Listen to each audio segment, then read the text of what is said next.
Venture capital is in a kind of a bubbly situation right now with all these unicorn valuations and deals going down. And I'd love to get the panelists' remarks on where they think we are in this cycle. And also I'd like them each to just give a little intro about what they're all about and what their fund is all about and what they see as kind of the next horizon in venture capital and technology innovation. So we'll go down this alphabetically. Alessandro, why don't we start with you? Hi. I think this is a pretty cozy crowd up here. They seem to all know one another. We're all very good friends. They're all good friends. And you want me to say what I do? Yeah. Okay. just double checking. I'm Alessandro Piol. I'm with a new firm called Alpha Prime Ventures, which I co-founded with a old colleague of mine, Owen Davis. And we do investments in enterprise technologies. And if you read TechCrunch today, enterprise tech is supposed to be the next $1 trillion opportunity. So we're very happy to be in this space. Okay. Annemarie is here from NASDAQ. She had a long commute. I did from downtown. So welcome to NASDAQ. Okay. I've been with downtown. NASDAQ for all of 3 months. I run strategy for NASDAQ Private Market, which is kind of a startup-y business division of NASDAQ focused on private companies, entrepreneurs, soup to nuts from startup to permanently private to public. So prior to this, I was with Second Market. I was the general counsel at Second Market for 5 years. And before that, I was a lawyer in private practice and at the New York Stock Exchange, which we don't really talk about in this room, but glad to be at NASDAQ. Right. Okay. Brian? I'm Brian Cohen. I'm the chairman of the New York Angels, largest, most active angel group in the United States. We've invested a little over $110 million into a little over 100 companies. Angels are not VCs, maybe that clear. I know you were talking about a VC panel. Angels are the 90% of the dollars that go into the seed startup community that VCs don't touch. We do the stuff that's early, that makes you bleed, that people don't want to go near because they have little or no traction. New York Angels, about 125 of us. We have various marketplaces, vertical niches, if you will, in fashion, ad tech, even agribusiness, and so on. And we are quite professional in how we actually run the business so that it's a supportive opportunity for all angels who come to us. And we meet once a month. I'm Claudia Iannazzo. I'm a partner with a fund called Perik Ventures. We're based in New York. We invest 80% of our capital in the US, 20% in Israel. Can you hear me? Has it got a bit of an echo? Yeah, it's fine. Beautiful voice. We're not as early as Brian. We invest in what we call a seed extension or a pre-A round, Series A and Series B. And we invest in marketing, advertising, and analytics technologies only. I don't use the term big data. We're very much in the analytics space. And we love investing in marketing tech, Alessandro, because it had a 72% uplift in digital marketing spend in the last year. So it's a super hot space, and it's great. Jim? Hello, my name is Jim Robinson. I'm a co-founder of a firm here in New York called RRE Ventures. We've been around for about 21 years. We invest in a lot of different technology areas, and we invest in everything from seed to later stage, but primarily Series A and B companies. In recent times, we've been investing in areas like robotics, commercial drones, artificial intelligence, 3D printing, but also, as it turns out, quite a bit in blockchain and Bitcoin. So that's been a big part of the last few years for us, and we look forward to continuing to do that. Great. Nihal? Good evening. My name's Nihal, lucky enough to invest, hey Brian, with a lot of these fine folks on the panel. I'm laser focused on mobile and early stage, so started 5 software companies in mobile advertising kind of over the past 15 years, and then co-founded a firm called ENIAC, named after the world's first computer, that's laser focused on mobile technology. It's kind of ironic that the processing power of this guy is a billion-x ENIAC that took up this whole building. We have over 100 investments now in our portfolio, some of the notable companies include Uber, Airbnb, SoundCloud. Vast majority are still kind of two folks and a dog, just iterating quickly. Okay. So to circle back to my original question, where do you think we are in the cycle of investment? It seems that, how far is up? Jump ball? What? Yeah? Jump off time? So I would just make a quick comment, which is, Yeah. prices are higher than they have ever been, and more money has flown in than has ever flown in before, including the dot-com era. But there are some counter phenomena, not the least of which is what we call private IPOs. There are an awful lot of companies today whose names you know, whose services or products you use, that could have gone public 2, 3, 4 years ago had they chosen to do it. I would argue that at some point they will still probably, for the most part, need to do that, but they've pushed off being public companies because they could. And when I say because they could, what I mean is they didn't have the regulatory oversight, the hassle factor of things like Dodd-Frank, the accounting costs, which are about $2.5 million in 12 months in order to go through an IPO process. And instead, they were able to find primarily new entrants, institutional investors, hedge funds, private equity firms, family offices, many others that were willing to underwrite what effectively amounts to IPOs in terms of liquidity for the company. And that has created a very attractive alternative to the traditional route of filing an S1, going on a roadshow, paying 7%, and going public. That's had a lot to do with the press and the amount of money that has been raised in venture capital. Yeah, just staying private, raising another round of finance that it could bring in more capital than the IPO, right? Sure. In many cases, it has, actually. Yeah. Private IPO. A private IPO. Okay. Interesting. So let me jump in. So I've been giving a talk around the world about what's happening, and I call it startup promiscuity. Everything is related to sex. Sex appeal, everybody's doing it. Everybody's doing it, and they're doing it right now in an indiscriminate way. The money that's come into the early stage in the angel world has come from pretty much ignorant angel investors who do it because it's cool, because it's interesting, because it's perhaps fun. And they've lost the perspective on the fact that they're supposed to actually think about making money doing it. And I think they've screwed it up. They really have. They've produced this incredible number of early stage seed companies that have no right to be funded when they get to the A, so we create this feeling that, well, there's a Series A crunch. But as we know on this panel, there's always money for smart companies. So that's a misnomer. The context of the companies going on to the next ladder stage in the venture world, there's more than enough money, and of course recognizing it from the standpoint of the crazy unicorn thing, that's also promiscuity. Many of the so-called unicorns have been created, not actually evolved. And to that extent, it's about vanity. A lot of the money people behind the people putting the money in are actually getting amazing preference deals and support to actually put all that money in. So it's out of control, but the assumption is that there's a bubble of some sort. And when you look at the numbers, there actually isn't. A bubble, at least by definition to me, is when people who can't afford to lose, and it hurts them. But if all of us in this panel, or the angels that I know, or the VCs I know, lost their money, they'd still be fine, thank you. We haven't created the public markets, which creates the real bubble, which is when people have no clue what they're doing, lose their money, and a lot of it is the money they need to live on. So from that vantage point, there is no real bubble. Will there be possibly a correction? Of course, there's always a correction at some point. But I wouldn't say that it's headed down to some, catastrophic level. Not like the dot-com bust then. We're already seeing some corrections, right? The word ad tech is a bad word now, right? We have actually companies rebranding their entire business plans. Not ad tech, it's marketing tech. Oh, AI has come back, right? AI has come back. Right? AI That was has bad come for back. a while. Now AI is, That's right. So, the correction is happening. It's not, it's not out there. It is right now. So I think it's not so bad. I mean, we're in okay shape.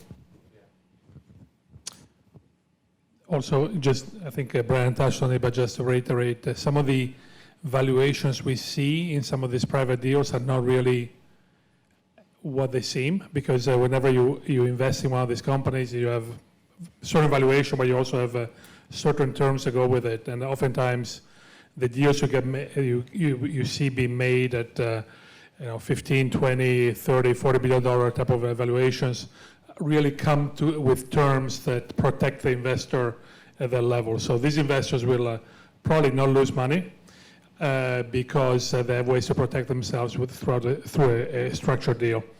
And when you read the press, you don't know that. You just see the number, but you don't know what else comes with it. And oftentimes, it's much more complex than that. Claudia? Yeah, I tend to look at this from a purely selfish point of view. Like, I actually don't care if there is a bubble. I care about whether I can find opportunities to invest at a price that I'm prepared to invest at.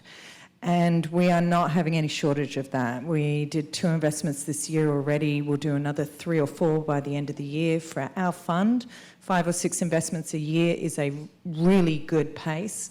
So I'm not really concerned about whether there's a tech bubble at the other end of it, except to say by the time our companies go to IPO, I hope it's still there. But we're investing in, yeah, exactly. We're investing in good companies and the intrinsic value of the company is there. So, I don't care if somebody else wants to pay 3 or 4 times for the same company, I'll walk from the deal. And I'm not finding any shortage of other companies to invest in.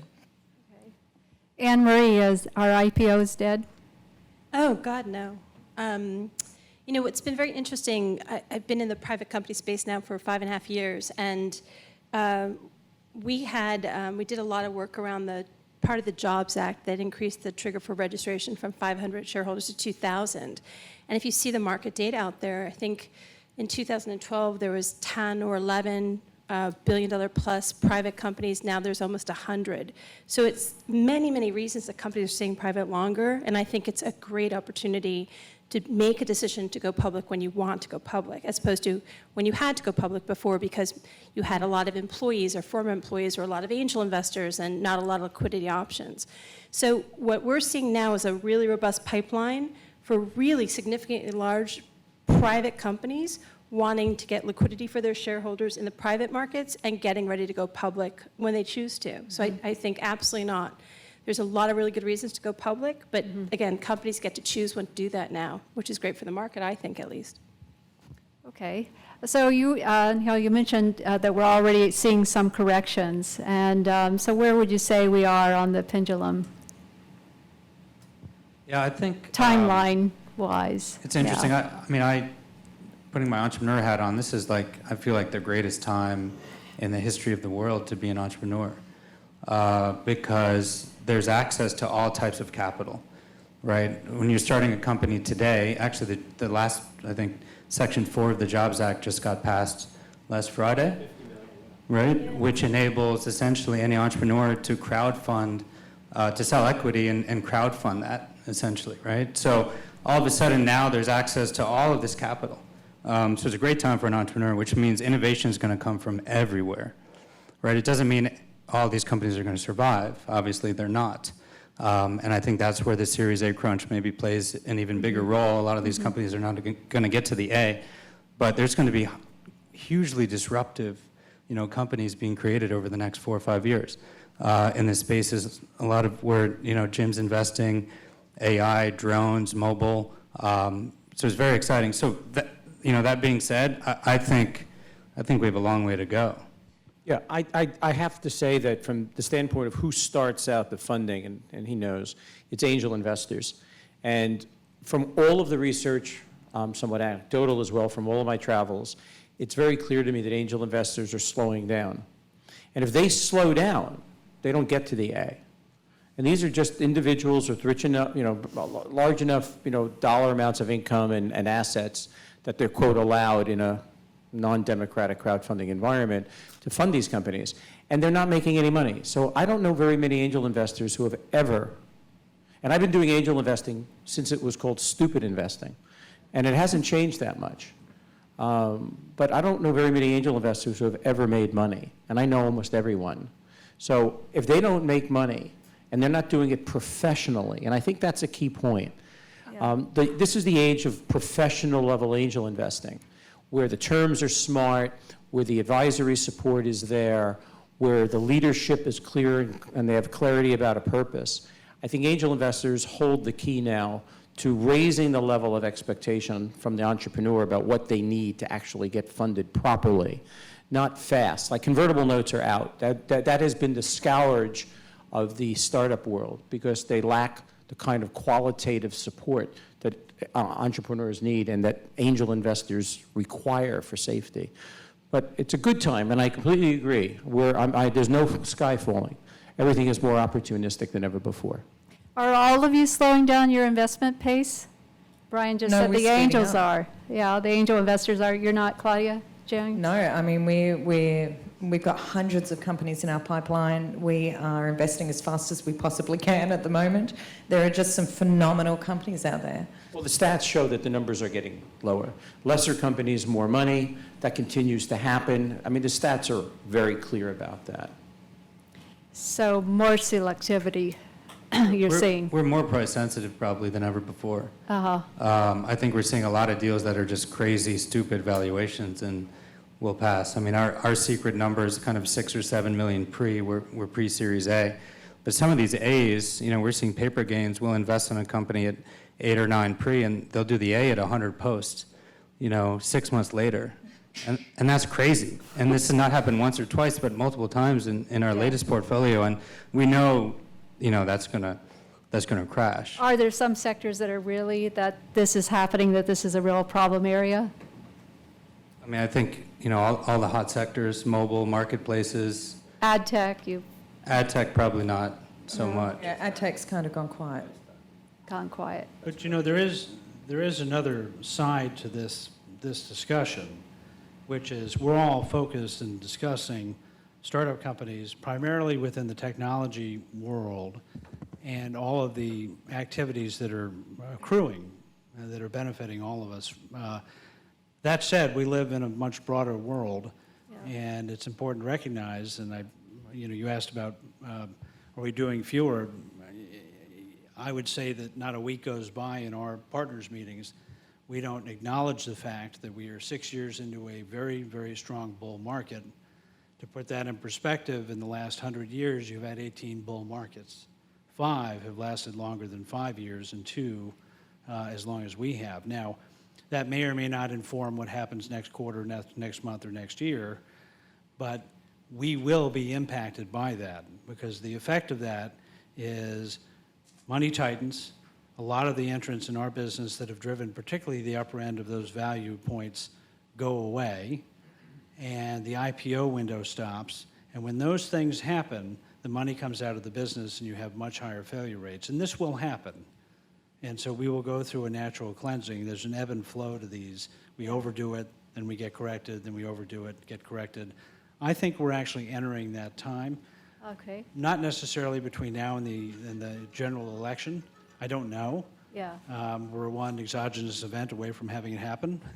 But I think even without that event, you're going to see some sort of correction, statistically in the next Yeah, year. but given the investment horizons, right, we'll invest now for companies that are looking to exit in 6, 7, 8 years' time. So we're looking for companies that are going to be able to weather the correction and be part of the next bullish market. So, I'm not looking for companies that are going to exit in the next 2 years. I mean, we're not placing that bet. Oh, much in the same way I was talking about sex. Exit to us is the word sex. That's the same word, exit, sex, exit. Unfortunately, as Mark Andreessen has said, many times, there's no exits. No one's buying any companies. It's very, very shallow out there relative to the opportunities for exits. And when you ask yourself a question, what business are we in? We're not in the investment business. We're in the exit business.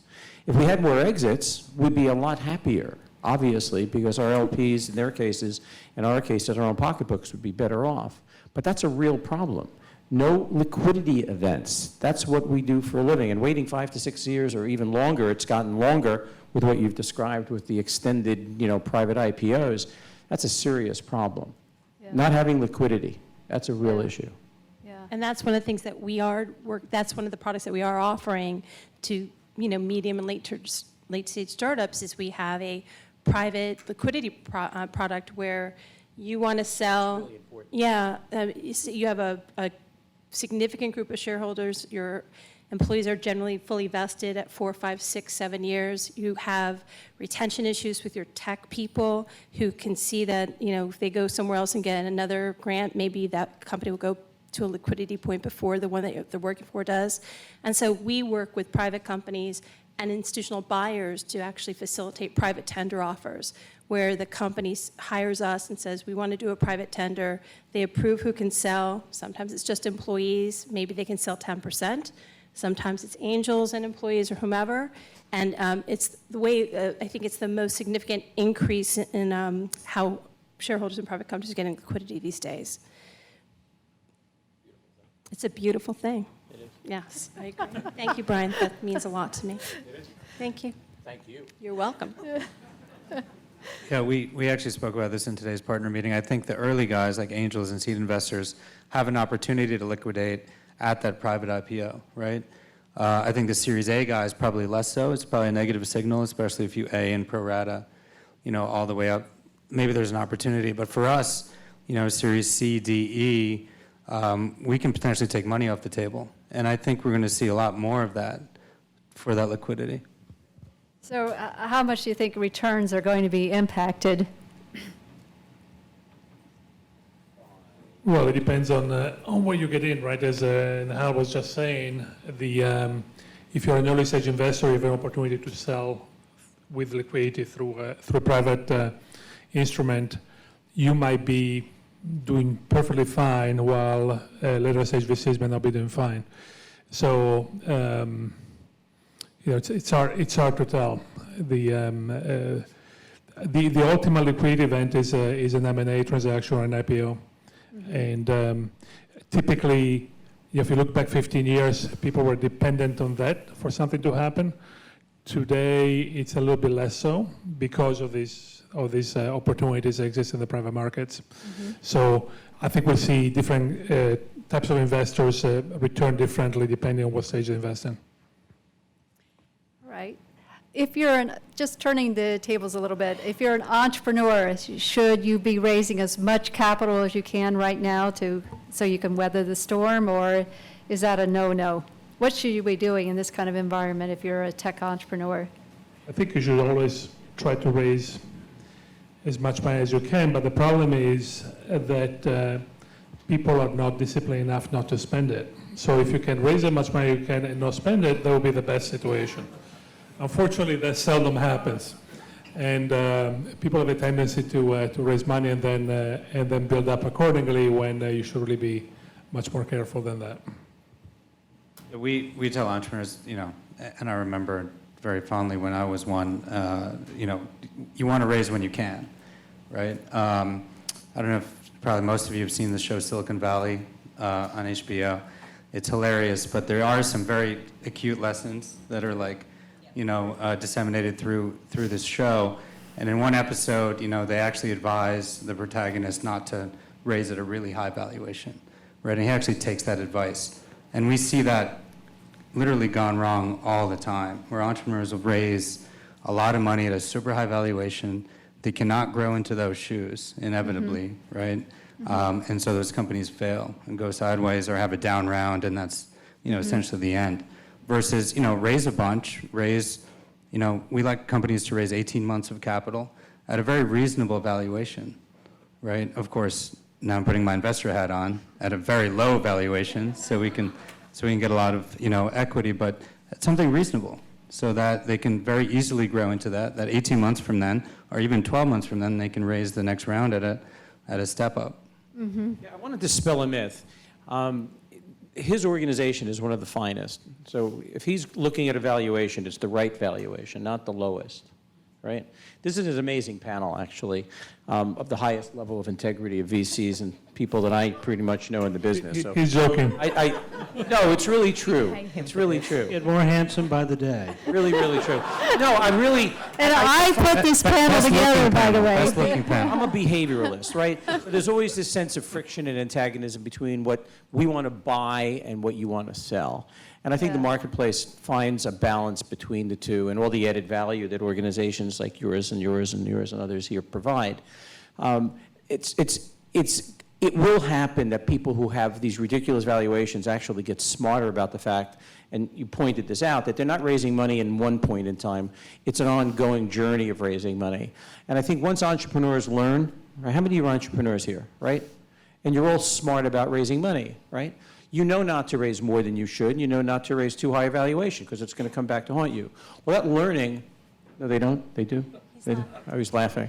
He's a great laugher, right?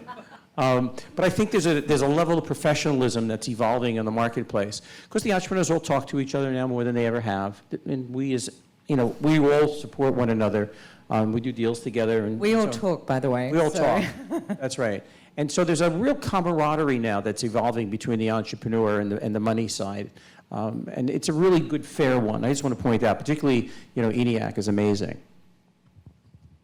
There's a natural bifurcation in the funding markets. You've got the angel side and the early stage and even mid-stage investor. And this gets to the point, the heart of valuation and how high you raise money at. If you raise money at a reasonable price based on your expectations, your metrics, and whatever metrics you measure for your company, then you can grow into that valuation and the next one. But the bifurcation is the next group of investors after that are momentum investors. And so if you have a stall, that means your valuation does not justify that round, then you're kind of Stuck. You're really stuck. And that's where a lot of companies that were high flyers at one point all of a sudden seem to go the other way. So they really are two different investment models, and they work differently at different times. Momentum investing works in the early part of bull cycles and the mid parts very, very well, and gets very, very dangerous later. And it's a game of musical chairs. Growth investing, the early stage investing, is to your point, I think you're absolutely right. And I actually say this to entrepreneurs today that we're funding, certainly at the seed, Series A, and sometimes B level.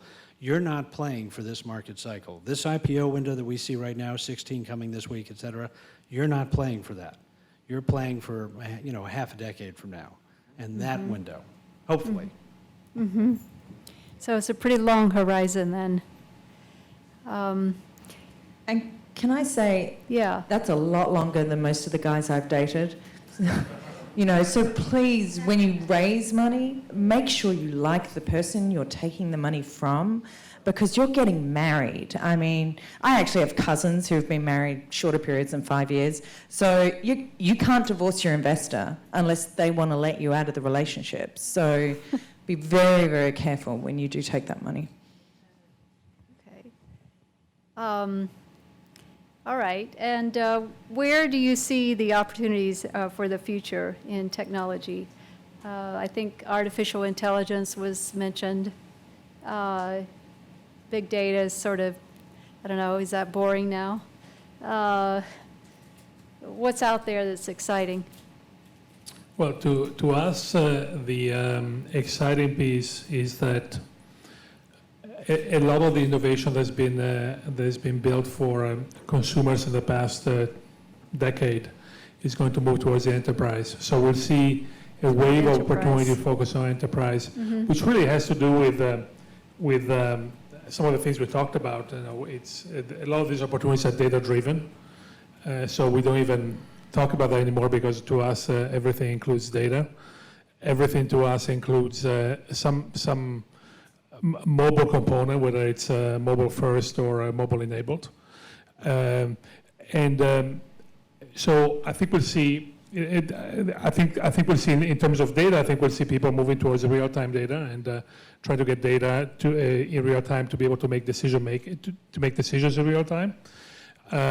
So data analytics are important. We're seeing things happening also in the world of transactions, distributed transactions. We talked earlier about Bitcoin and blockchain and all these type of things, that the infrastructure can be used for a variety of purposes.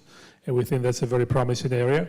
Still very early, I think, and lots of money being invested already, which is a little bit scary, but I think it's a very interesting area. So those are the type of things fintech, yeah. fintech certainly is part of Part it. of it. There are some vertical applications that are interesting, like fintech is one, but also opportunities in healthcare, Yeah, for instance, that Yeah. are interesting. sure. Yeah, I'm seeing everything old is new again.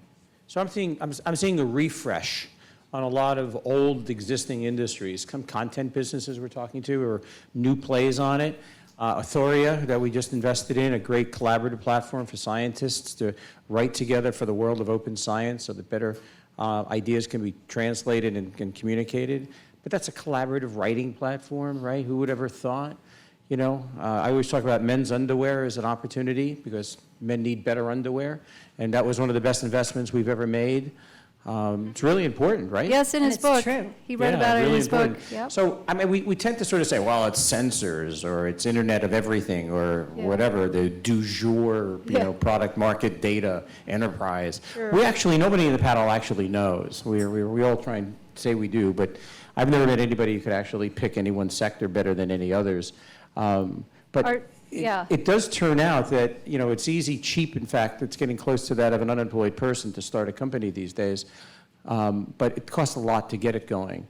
So I think a lot of it is really about not the market necessarily, the idea, but the team that's generating opportunities within markets. So I think as you look at everything, we always say the team is going to figure out how to make it work, almost invariably, not necessarily about the marketplace that they're in. Yeah, no, I was just, Internet of Things has been around for a while now, and just in China, and picked up the phrase, the Internet of Everything, and that's what they say it is in China. So it's the Internet of Everything around the world, right? So to me, that's actually a really cogent point, because all of the areas we're talking about are really about one primary thing, which is network effects. Network. The more of these things you add together, it may not be true in underwear, Yeah. although my guess is even there somehow it is true. I often say the only thing I know that isn't tech-enabled today is my barber. I'm pretty sure he'll become Really? tech-enabled at some point. We can change that. We have a company for you that'll change that. I'm sure there is. No, but take all of the themes you've heard. Yeah. Whether it's Internet of Things, which are devices connected to the internet, which incidentally last year exceeded human beings for the first time, and that bell will never unring. It will only grow in the disparity. Whether it's networks of devices that are communicating, whether you're talking laptops, you're talking mobile phones, smartphones, all of these things provide unprecedented opportunity.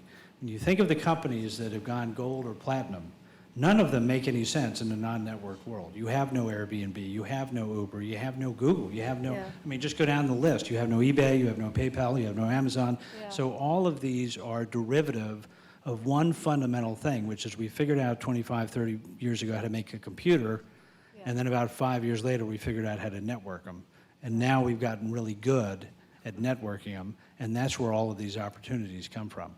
That's the secular trend that's driving this entire experience right now. Yeah. That's right. I totally agree. Kind of adding to what was said earlier, that refresh that's happening now is because everything's connected. So it's a complete refresh, right? I think about every day when I wake up, I say, what's friction? Like what like annoys me? And like, let's fix it and make it connected, right? So what is that? Well, it was annoying to get a cab for a long time or to find a ride, right? Uber fixed that. They didn't plan on fixing it. That was the amazing thing. They didn't plan on fixing it. They created the Uber, market. the next great company to do this. Yeah. It just happened. It just happened. RRE and ENIAC announced last week an investment in a company called Brightwheel. It's a SaaS platform for daycare and preschool, essentially enabling parents to get real-time information of their kids, and the folks at daycare and preschool just very easily logging in real time, and obviously having that billing platform. But things that are just so obvious, right, that create so much friction. I'm a new parent, and I need to check on an app all the time what's happening, and I could see that, right? That's completely eliminated now, or alleviated with connected software. So essentially any friction point or things that were old are now becoming new again, and they're all connected. We're kind of on the same theme. As more systems become connected, actually the complexity is going up and it's starting to freak people out. I mean, at very simple levels, it's a very complex industry to work in, multiple systems that different people have to access to do any kind of job. So we're actually focusing on the simplification process at the moment. So how do you make it easier to work with all those different systems? How do you streamline it so that you don't have to open up 6 different applications to get one particular task done? So that's one area that we're focusing on at the moment, because a lot of business stakeholders particularly are finding the business ecosystem is getting far too complicated. Yeah, it's tiring, it's fatiguing to keep up, even with social media, so many options on social media today. It's impossible to keep up with all of them, so it would be great if there were just one aggregator, social media aggregator. I see Jim smiling. I was just going to put in a plug for BuzzFeed, but I'm not going to. Oh, okay, BuzzFeed. Talking about plugs, And that was your plug right there, so. talking about plugs, there's a gentleman in this audience here that is one of my heroes. We've gone through this. I started in this in the 70s, 80s, 90s, whatever year this is, I can't remember. But everything old is new again, that kind of thing. And there's a Harry Edelson sitting here who I get chills up my spine thinking about his genius in the development of venture capital. And he actually wrote a book, and he put me in it, so I'm giving him a play. Right? But when I think about what we do and the history of the learned experience and the wisdom that gentlemen and professionals like him, have, we're only here because of you, Harry. All the work that you did to get the engine going in the early days of the venture business. So thank you, Harry. Okay, from PC to the mobile, to what would be the next device? Is there a next device? I guess it's the watch or the, It's I not don't know. the Apple Watch. It's not. I know you've got one. I don't know. some sort of embedded thing? Implantables. Implantables, okay, that's going to monitor everything we do, right? And report big data on everything we Well, it do. could start as simple as just like, glucometers for diabetics and things like that. But yes, it can take a very twisted turn very quickly as well. Sure, okay. Well, let me just ask about, are we going to see any other Alibaba emerge from China or anywhere else? Definitely. I mean, where is the, some of us can name them, but where's the major peer-to-peer lending business that has come out of there? There are several that have grown, 100% compound over the last 2, 3, 4 years. Yeah. There are many examples like that, I think, in finance, maybe in retail. That's an area I know less Yeah. about, but absolutely. So you could take that idea into any sector then, into any market sector, is what you're saying? My experience with China is really one simple rule. Everything you have to add is zero. Size of the market, amount of revenue, just a number of costs. Just everything has a zero more because everything has a zero more. There's that much more population, there's that much more activity. Yeah. And so enormous opportunities. When you talk to companies there, they will be disappointed if they grow at some of our highest growth rates here sometimes. Mm-hmm. I've had management teams there say, we thought we would grow from 0 to 2 million customers this year, and we only made 1.9. Here you'd be doing triple Yeah. handstands. Yeah. So it really is a fundamental difference. Yeah, the pace is incredibly fast. Any questions from the audience, really quickly? We're going to have a mic coming around to you if you have a question. Oh, well, Brian, Here's I'm Harry. sorry. Did you want to say something more? No? If I Okay. want to, I could. Oh, well, I could hear. Okay, hold on a second. Let me get a mic to you. Or maybe Brian will surrender his. Not likely. Okay, here's your mic. Here's your mic. Good point. Hi. I'd just like to say that the panel has been very moderate. They've spoken positively and negatively, but in my opinion, not negatively enough. The opposite of a bull market is not a correction. It's a bear market. You can't say, I don't care if the bubble bursts. In Japan, the bubble bursted 15 years ago. The economy still is terrible. And when a bubble bursts and all the stock market prices go down, people have no money to invest in early stage companies. So this panel, like every panel I've heard in technology, reminds me of Blodgett, right? Stock would go from 40 to 70, that's his target. He says, well, now I think the target's 130. It'd get to 130, well, the target's 200. He never realized that if you throw a ball in the air, it has to come down. So the opposite of what's going on now is not a 20% correction. It's a bear market. And history has been complete with bull markets followed by bear markets. So this is similar to every panel. It's kumbaya. The worst that can happen is a correction, and then we'll keep going up. So I just want to point out that I've been around a long time, been through many bear markets, and this market will be followed by a bear market. I don't know when, but probably within a year or two. Okay.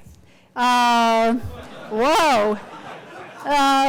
There goes the NASDAQ. I thought we were all optimists in this room, You're but in the anyhow. NASDAQ building. I say Okay. something nice about her? Any retorts to that?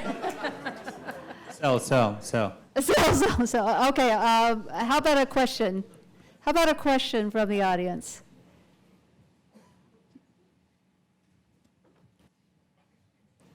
Everybody knows. It'd be great if you identified yourself, please.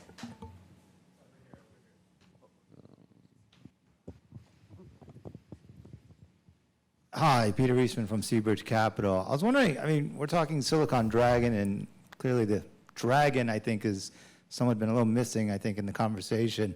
Where is China?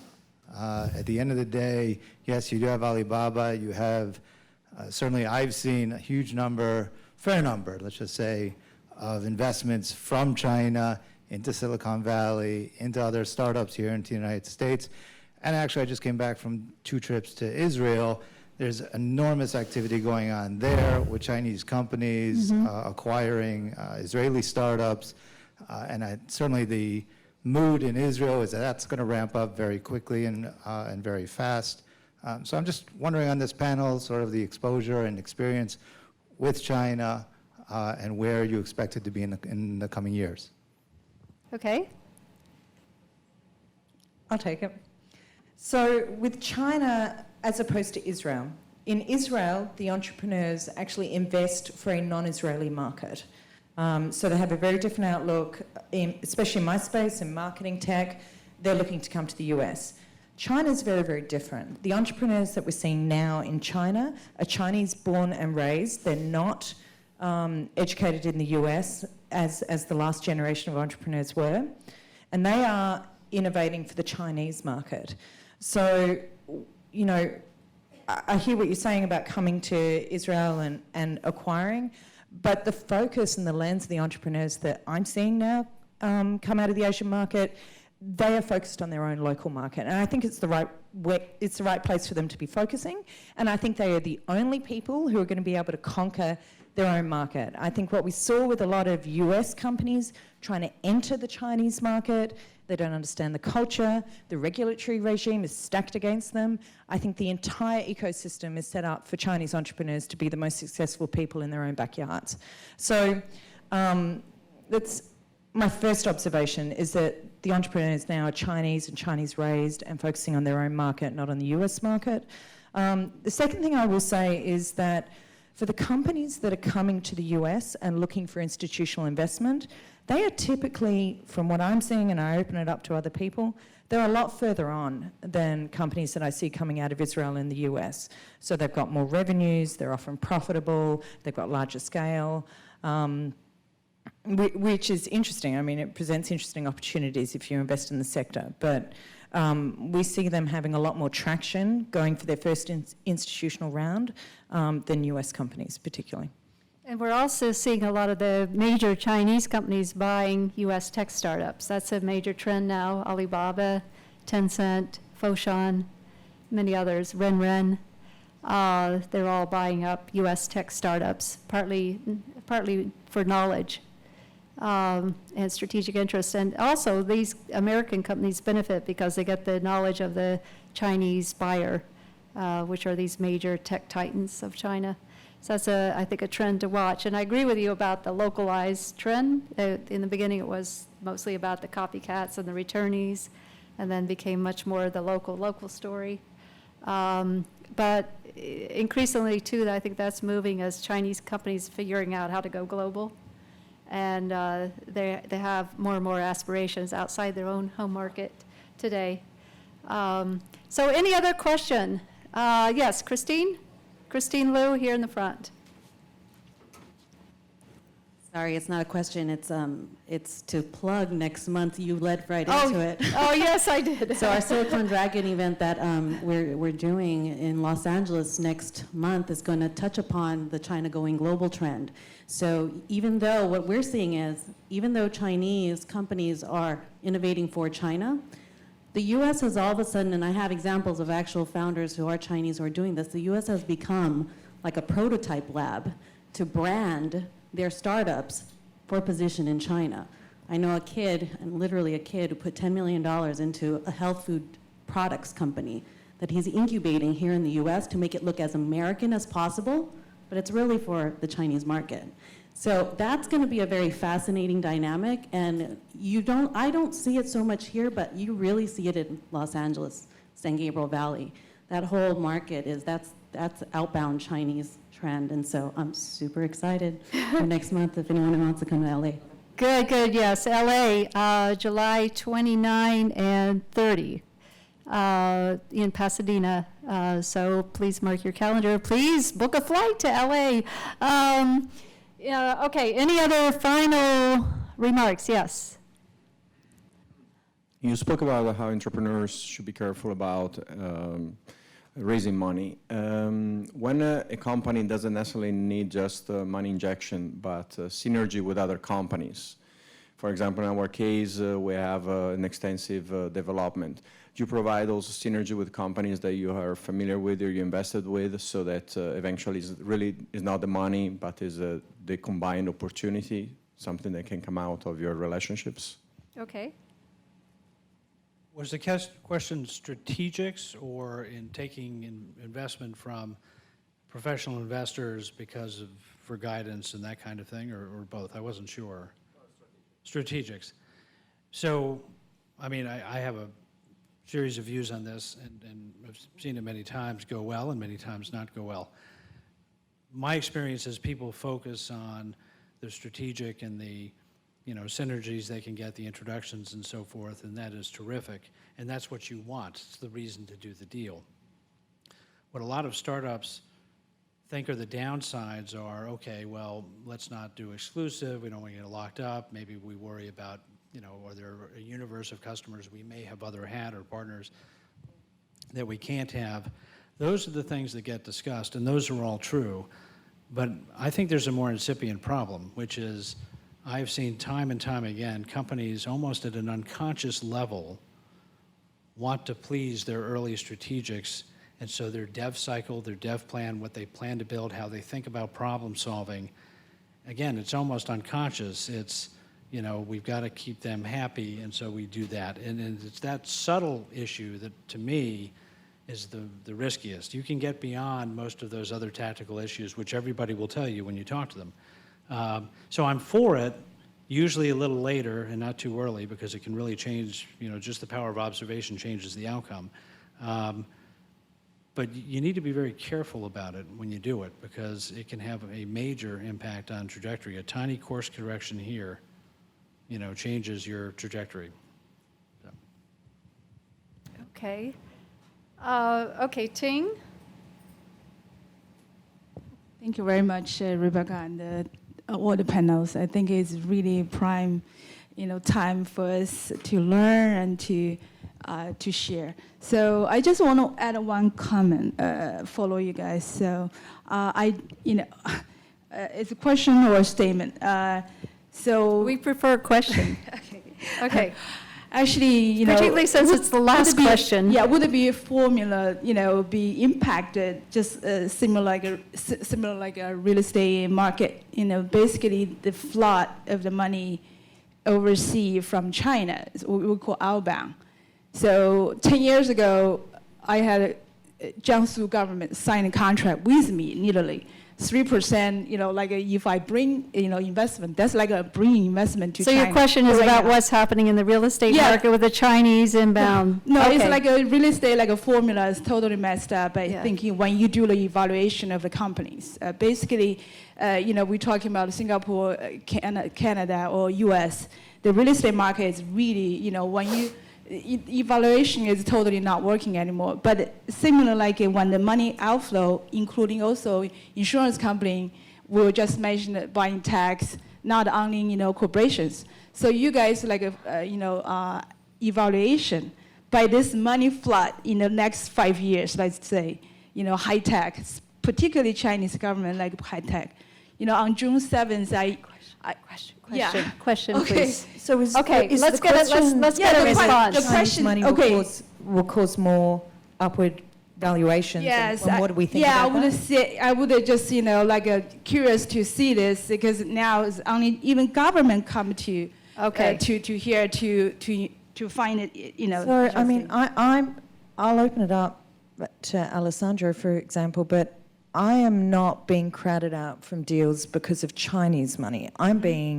I'm seeing the upward inflation in deal valuations come from American money at the moment. Okay. How about you, Alessandro? Yeah, that's true. Yeah, I mean, I think it's also a function of where you play, right? Because I think money coming from China, from abroad in general, usually you'll see the money come in for later stages of a deal, not the early stages where we typically invest. So, when you invest early stage, you typically invest close to where you are.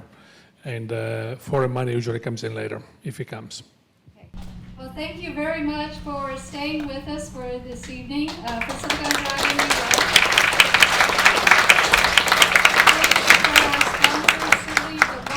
Hong Kong Science and Technology Parks, and our strategic partners, Forbes, Digital Currency Council, CKGSB.